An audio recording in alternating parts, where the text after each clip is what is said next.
When my lips puckered, smack me on the mouth tonight. Psh, ah. Anyways, um,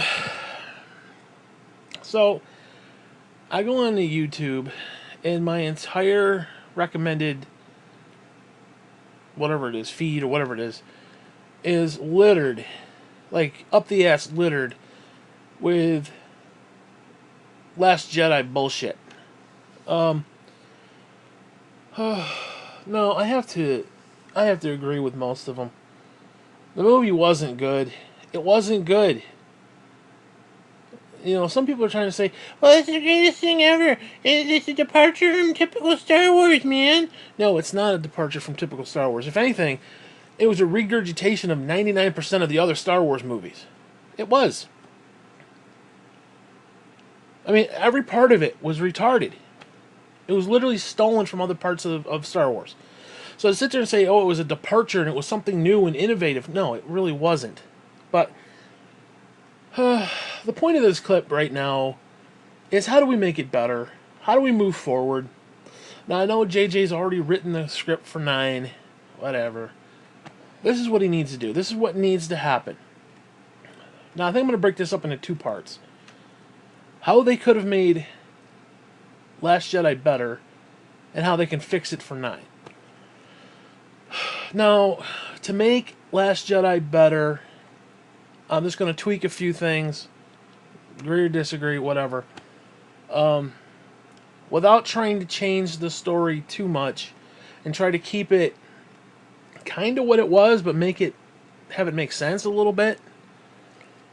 Like, for example, one of the arguments is Finn is about to sacrifice himself, and Rose comes barreling into him. It doesn't kill him, and they're both laying in the freaking in the dirt somewhere in a salt mine. And how do they get back into the base? Who knows? Who knows? They'd start shooting Luke seconds later. Who knows? Now, what they could have done to tweak that, again, if you have to keep the idiocy, how do you tweak it so that it makes a little more sense? That's basically what we're going with here. I would have had Finn sacrifice himself, and at the last possible second, he ejects from the vehicle, smashes the vehicle into the thing, blows it up, and then he floats down. Now, while he's floating down, you've got all the AT, whatever the fuck the new ones are called, you could add some humor into that. Well, he's literally parachuting down, he's floating down while these things are just shooting every which way.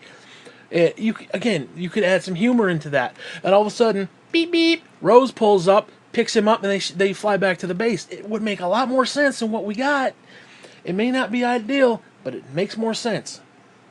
Have Rose come by, pick his ass up, and then they fly back to the base. I don't know. Maybe I'm just an idiot. I don't know. How about the whole thing with the code breaker guy? Okay, well, here's what you could do. You get the guy, you break out of prison, which was just retarded because they get thrown in prison and they're like, "Who's this guy? Oh, I'm not who you're looking for, but I can help you be the guy you're looking for." And yeah, I can break out of here. Now, what the fuck was the guy doing before they showed up? How stupid. How fucking retarded, but whatever.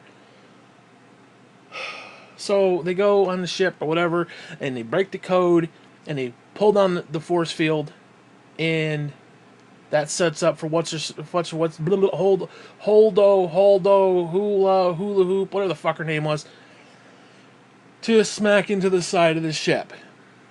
Because the shield is down. It would have made more sense. Because what would have happened?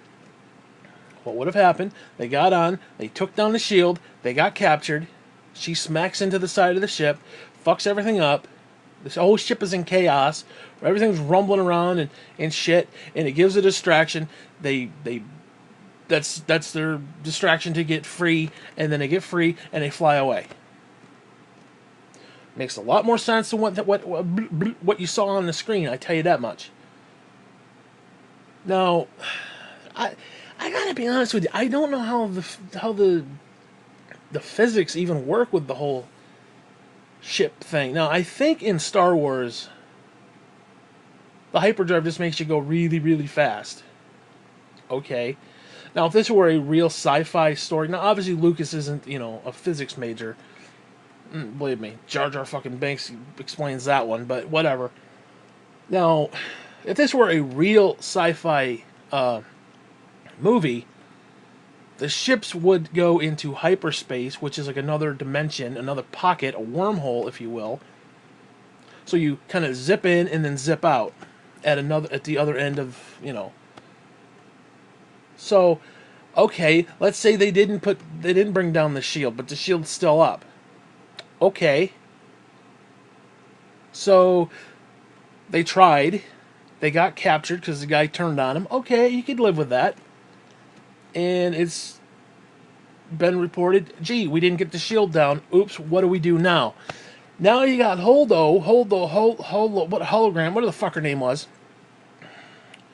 She has to be on the ship because she has to pull out of hyperspace at just the right second so that she could zip into this pocket of space and appear on the other side of the shield and then smack into the ship, thus giving them a chance to escape. Now, assuming he didn't blow up the fucking ship, but hey, whatever. See, that makes more sense than just, they went really, really fast. Pew! What happened to the shield? What happened to... I mean, it's just, none of it made sense. None of it... It's imbecilic. My way is better. My way is simple. My way's actually got science behind it. You zip into the wormhole, you come on at just the right second, past the shield, and then boom, right into the ship. Right into the wing of the ship.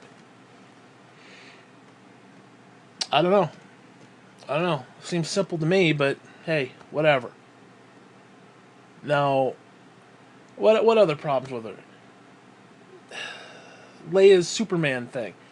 First off, they needed to do a thing where they showed like a force bubble around her. They really did. CGI that shit. Make a force bubble. And something. Anything.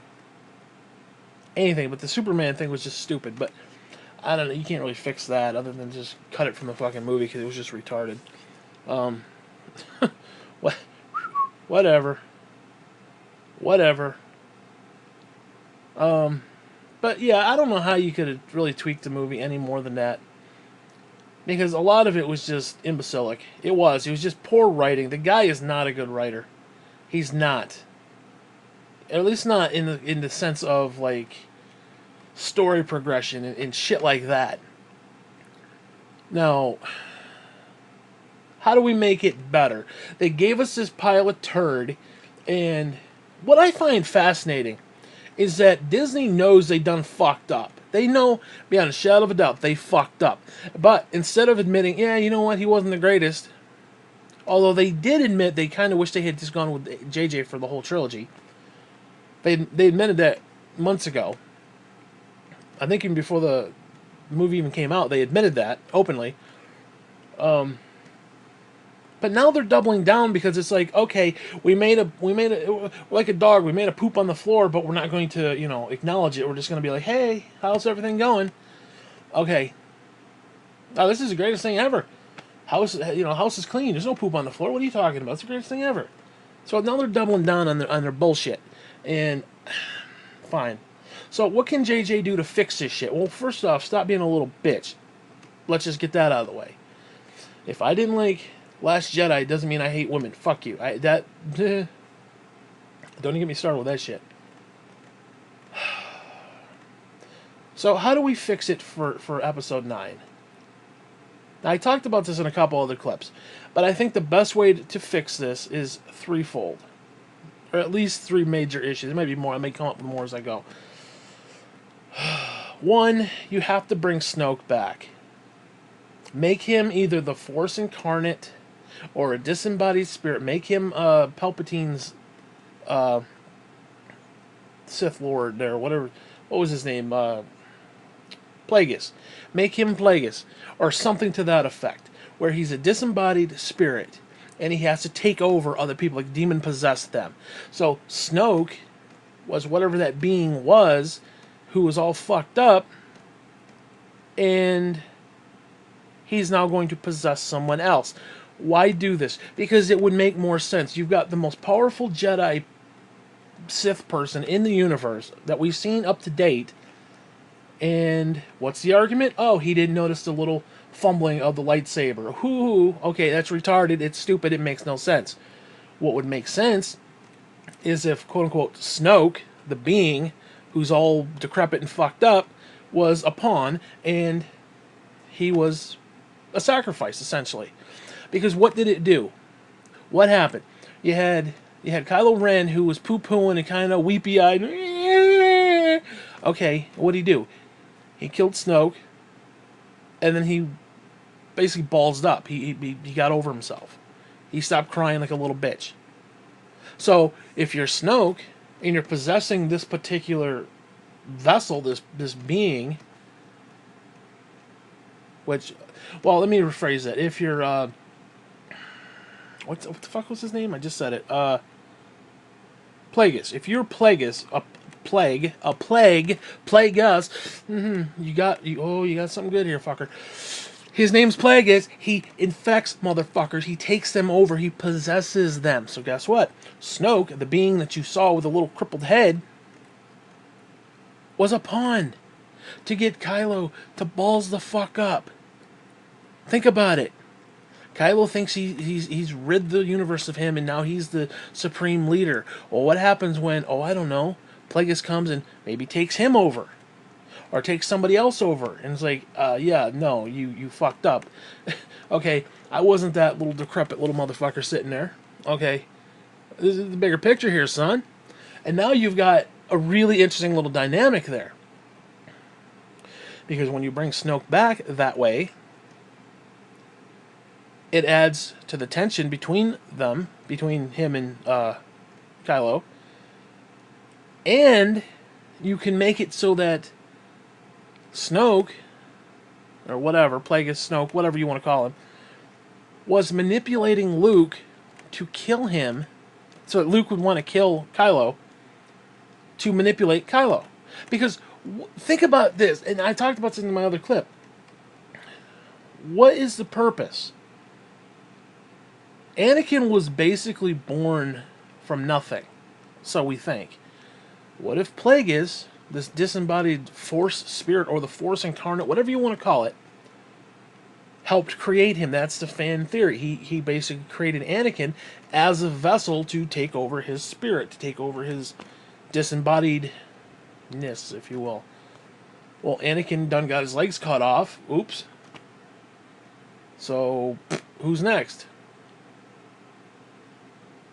You know? How about his grandkid? How about Kylo? Kylo's supposed to be the vessel for this spirit. Think about it. Kylo, was wishy-washy. He killed Snoke. Now he's back on track with the dark side. He's a prime candidate to be taken over for a spirit being. This spirit thing. Again, it's better than what we've got. You can sit there and poke holes in it, but it's better than what we have currently. You have to admit that. Because if Snoke was manipulating Luke, because, I mean, again, what's the argument? It makes no sense. Oh, Daddy, I feel a little good in you. Take me to the Emperor. But, oh, gee, little nephew, I sense a little evil in you. Time to fucking cut you down and kill you instantly with no, nothing. There's no good in you. Makes no sense. None. If he's being manipulated by Snoke, because he has a moment where he has regret and he's like, what the fuck am I doing? It's already there. And at just that moment, Kylo wakes up and is like, what the fuck? And then next thing you know, it puts a wedge between them.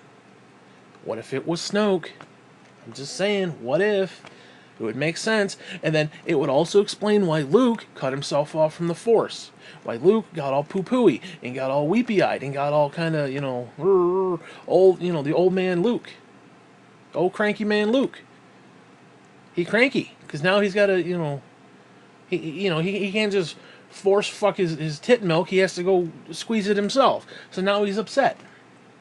Think about it. Would totally change the landscape. Those two things specifically. Bring Snoke back and then have him have been manipulating. Well, he'd be manipulating everybody, but he manipulated Luke into wanting to do this. It would change the landscape of Last Jedi into a brilliantness that you've never seen before. In the third part, because that was number 2, the third part, Kylo, had to have been fucking with Rey about who her parents were. Because I'm telling you right now, make her Luke and Leia's freaking kid. Simple. Simple. Now, I know you say, well, in Force Awakens, they showed clips of it, and her parents weren't, Luke and Leia, and why would they drop her off? Okay. Well, first off, she was a child. She's reflecting on these things, like, why did my parents leave me? What if it wasn't her parents? Think about it. If her daddy's Han, what ship does Han have? Oh, I don't know. The Millennium Falcon. The Millennium Falcon.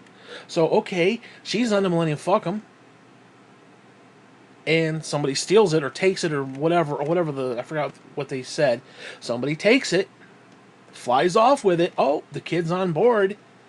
Oops, what do? We're a bunch of smugglers. What do? We drop the kid off, and then we fly off somewhere else. We fly off on another part of the planet. Because why was the Millennium Falcon on the same planet she was? Makes no sense.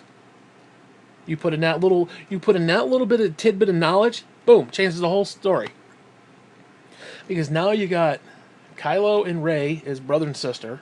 Because, gee, the Force is strong in your family. You're not just some random person who, just randomly came upon all these powers. No, there's a reason for it. There's a reason, because there's a connection between the two. So the stronger he gets, the stronger she gets. Very simple. Very simple. Not just, oh, some random chick has all this power. She just won the lotto. Yeah, I can relate. No. No. Brother, sister. Mommy, daddy. Fuck you. That's how it works. Millennium Falcon is hers by birthright. Makes total sense. It makes total sense. It does. It all fits. It would all fit together for good. And if you take those 3 concepts and then you look at episode 8 and you watch it again, with the exception of a few really fucking stupid things, I don't think it would be as bad. I don't. Maybe I'm fucked in the head. I don't know. Maybe I'm wrong. Maybe I'm wrong. But if JJ implements those 3 things, I think it'd be a better story. I really, really do. Because, again, the way it's set up right now, Snoke was this most powerful imbecile. Luke was supposed to be the hope of the universe, and he's a poo-pooey old man sucking tit milk. Rey is completely non-relatable, because she won the lotto. She won the Force lotto. And, I mean, that's basically it. There's nothing there. There's no story there. I don't know, man. Again, I think if you take those 3 elements, you implement those into 9, it totally makes 8 look good. I mean, better, I should say. It's not good, because, again, the whole casino thing. But yeah, there's a few things they could have tweaked in that movie that would have made things more intelligent, and there are things that they can do in episode 9 to make it all work together. Because, I mean, well, okay, for example, JJ set up stuff in 7. Numbnuts fucked it over in 8. So what's JJ gonna do? Come up with all new stuff? No. You either retcon the shit, or you completely go back and be like, fuck that. No, hey Rey, I was just fucking with you. Your mommy and daddy are actually, my mommy and daddy. You're my sister, bitch. And then they kiss each other like they did in Star Wars. Hey, whatever, man. I mean, seriously, it would make more sense. It would. It would tie everything together. You understand what I'm saying to you? Tie that shit together. Because either you have Snoke, who is the most powerful being, who didn't register that the lightsaber. Oh my god! Again, I mentioned this in the other clips. This is like my 5th or 8th clip, whatever. I don't even know how many clips I made of this shit. It just keeps bugging me and bugging me and bugging me. I keep bitching about it. In episode 2, you had Obi-Wan and Anakin talking about Padme in the other room, and he's saying, "Oh, I can sense everything in the room," and blah blah blah. Nobody's gonna get by me. Oops! Then they run toward the freaking room, and the little thing that's taking the little whatever, and pumping the worms into the thing to kill Padme, and they sensed it from the other room. You're telling me if they who were relatively weak compared to Snoke were sensing that shit, there's got to be a reason why Snoke allowed himself to die.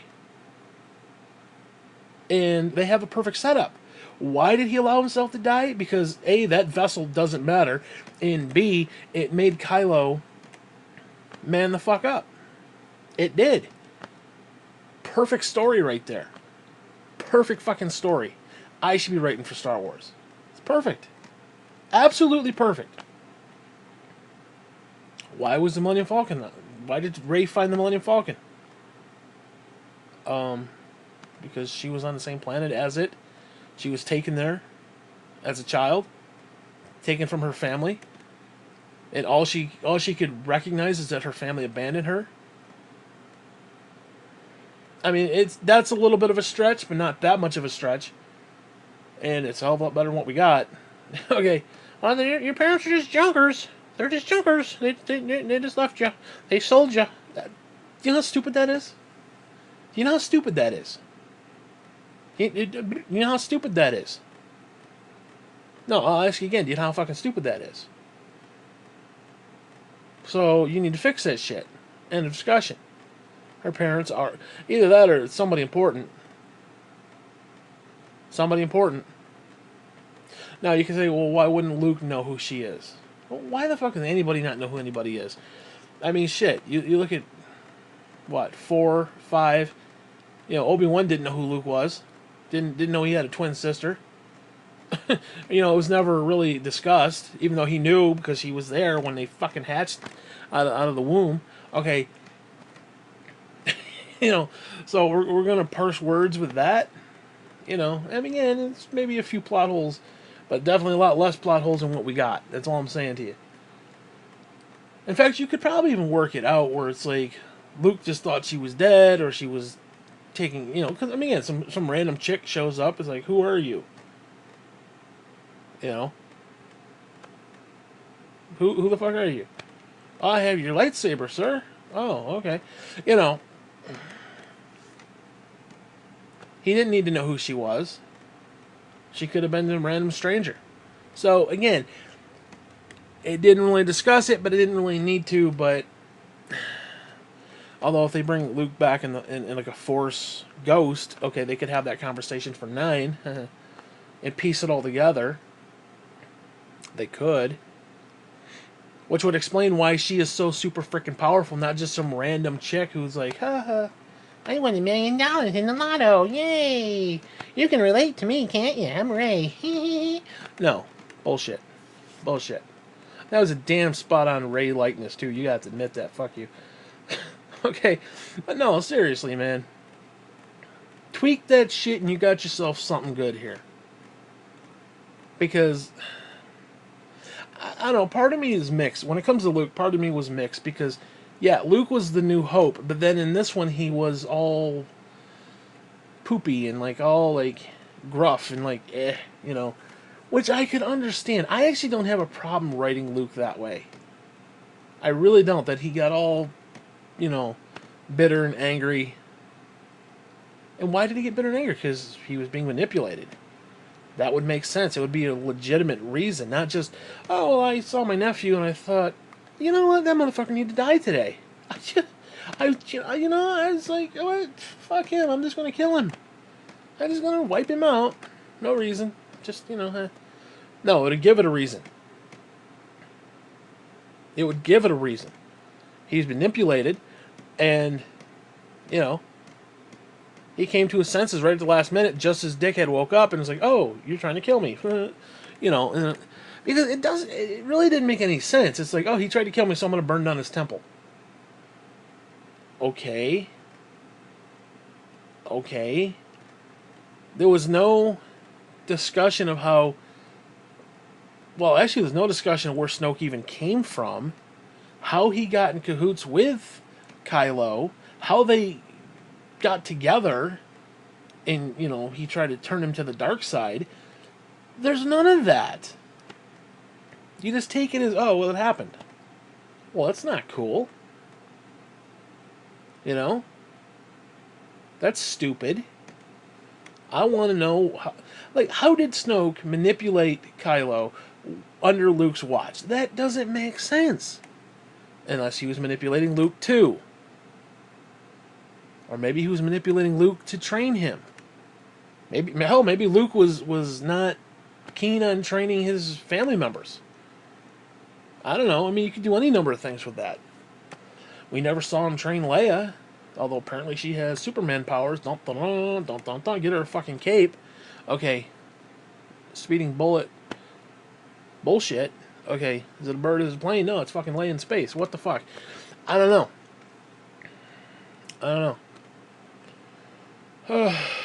But anyway, this I think this is gonna be my final clip. I hope to Christ I don't have to make any more. Again, I just make clips when I feel like it. It's just this was on my mind, and I thought, you know what? How can we make this shit better? Because even I'm sorry, you can sit there and high five yourself all day long. You still have to admit there's some legitimate factual issues and just some legitimate complaints about that movie. Now, yeah, you could say there's complaints about every movie, but that one specifically, there's definitely some legitimate issue. It's not just, oh, well, people didn't understand it, or, oh, people just, they hate women because, Rose, Rose, Rose. No, fuck, you, idiot. You know? So, again, even the most diehard supporters of the movie have to admit there's a few plot holes in the thing. Again, the lightsaber's a big plot hole, and why Luke wanted to kill his nephew just because he sensed a little wickedness in him. You're just gonna snuff out his life because again, it doesn't make sense within the story. It makes no sense in the canon. It makes no sense in general. It just doesn't make sense. Yet you can't sit there and tell me, well, it was a great movie. Based on what? Based on what? I give you factual evidence. You're giving me factual bullshit. It doesn't. No. Your opinion means nothing, unless you have legitimate ways to back it up, where it fits within the lore, which it does not. Because it would have been better if. Look, as I said a minute ago, I am all for Luke being non-hopeful. I'm all for him being poo-pooey. I'm all for him being bitter and broken. And it cut off from the Force. I like the idea. I do. I like that idea. But at the end, he needed to regain his hope. He needed the redemption back. And it's like, it felt like they tried to do that, but I don't think they took it far enough. Because, he needed to be back to where he was. Which I guess technically he did, but they could have made a little bit better deal about it. Because, again, he was the new hope. He is the new hope. So for him to have lost hope and then regained it, that's the story. That right there is the story. That's his story in a nutshell. And I think that's great. I think that's absolutely the way to go. I mean, think about it. He is the new fucking hope. And what better story than have the one guy lose his hope, but then he has to regain it, and he didn't regain it. He didn't. He just sort of faded away, and it's just, I don't know, man. I don't even have a problem with him fading away. I didn't have a problem with that. I actually really didn't. Because realistically, Luke does have to die. Luke has to die, and he has to come back as a Force ghost because it's mirroring Obi-Wan, basically. And it is what it is. So, when you put it into perspective, like I said, it is what it is. Um, Whatever. Anyways, I think I'm done with this clip. I think I'm done. I think I said everything I need to say about this fucking movie. And no, I will not be buying it. This is the first Star Wars movie I did not buy day and date. I will pick it up used just to have it, just because I want it in my collection, because it's just what I do. But I'm not going to pay for it, like, outright. I'll wait for it to come down to about $10 or $15. I'll go about $15. But I'm not going to buy it brand new. I will buy it used. So, it is what it is. Anyways, fuck you, Star Wars.